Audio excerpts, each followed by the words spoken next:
संसद के संयुक्त सत्र को राष्ट्रपति द्रौपदी मुर्मू ने संबोधित किया। राष्ट्रपति के अभिभाषण में आपातकाल का जिक्र किया गया। राष्ट्रपति ने कहा कि 1975 में देश में हाहाकार मच गया था। जून 1975 को लागू हुआ आपातकाल संविधान पर सीधे हमले का सबसे बड़ा और काला अध्याय था।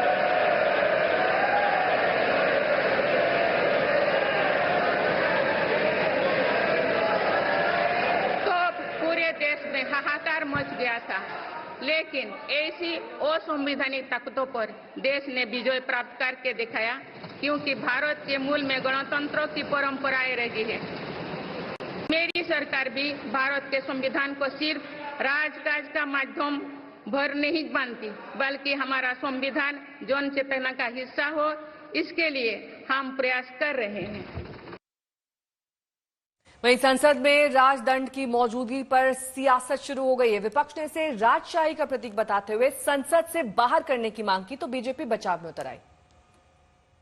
ये सवाल भाजपा के लोगों ने क्या किया है? इमरजेंसी में जो लोग जेल में रहे, समाजवादियों ने तो उन्हें सम्मान दिया, वेतन दिया और भी सुविधाएं दी। क्या ये सरकार सुविधाएं दे रही है? सुविधाएं दी होती, उनका सम्मान दिया होता तो शायद बात की होती तो अच्छा लगता है। देखिए, बिल्कुल हटाना चाहिए, क्योंकि ये लोकतंत्र है और वहाँ पे अब राजतंत्र तो रहा नहीं। तो अगर सिंबल को लगाना ही चाहिए तो उसको म्यूजियम में रखना चाहिए, जहाँ की देश के सभी लोग जाएं और वहाँ पे उसका दर्शन भी करें जो लोग देखना चाहते हैं। तो ये अच्छा, जिसने भी ये मांग की है बहुत अच्छा, और हम लोग उसको सपोर्ट करना चाहिए। इसका भी अपमान नहीं है। आप बताइए, म्यूजियम में बहुत सारी ऐसी चीजें पुरानी जिसकी रखी हुई है, तो किसी ने भी अभी तक तो ये नहीं कहा कि किसी राज्य का अपमान हो रहा है। बहुत सारे राज्य की अच्छी चीजें वहाँ पे रखी हुई है, इसमें तो कोई अपमान की बात तो है ही नहीं ना।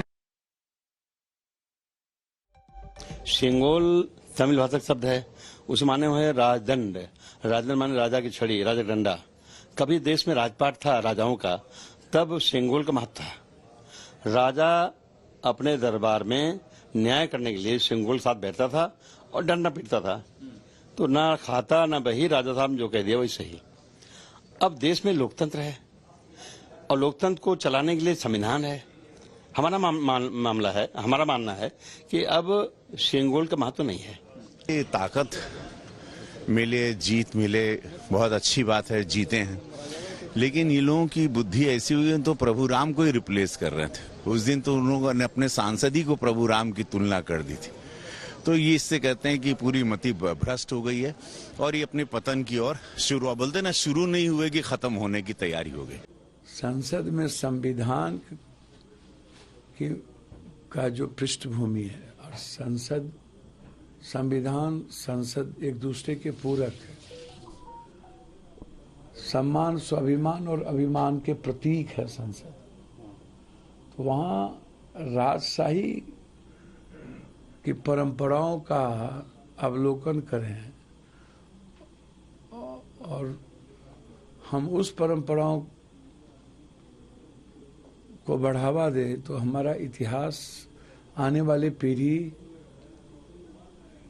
को हम क्या बताना चाहेंगे। इसीलिए जो उन्होंने कही गलत नहीं कहा है, वो सही है और इस पर सरकार को जरूर सोचना चाहिए। इस समझ के परे है कि आपके क्षेत्र की जनता ने आपको विकास के कार्यों के लिए चुना है कि यहाँ पर आकर इस तरीके की विवादित राजनीति करने के लिए।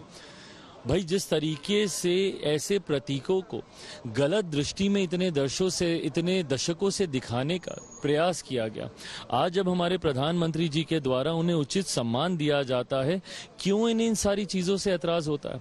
क्यों नहीं भैया सकारात्मक राजनीति की सोच ये विपक्ष के नेता रख सकते हैं, एक साथ आगे बढ़ने का प्रयास करें, ना कि इस तरीके के विवादित बयान देकर बंटवारे की राजनीति करें।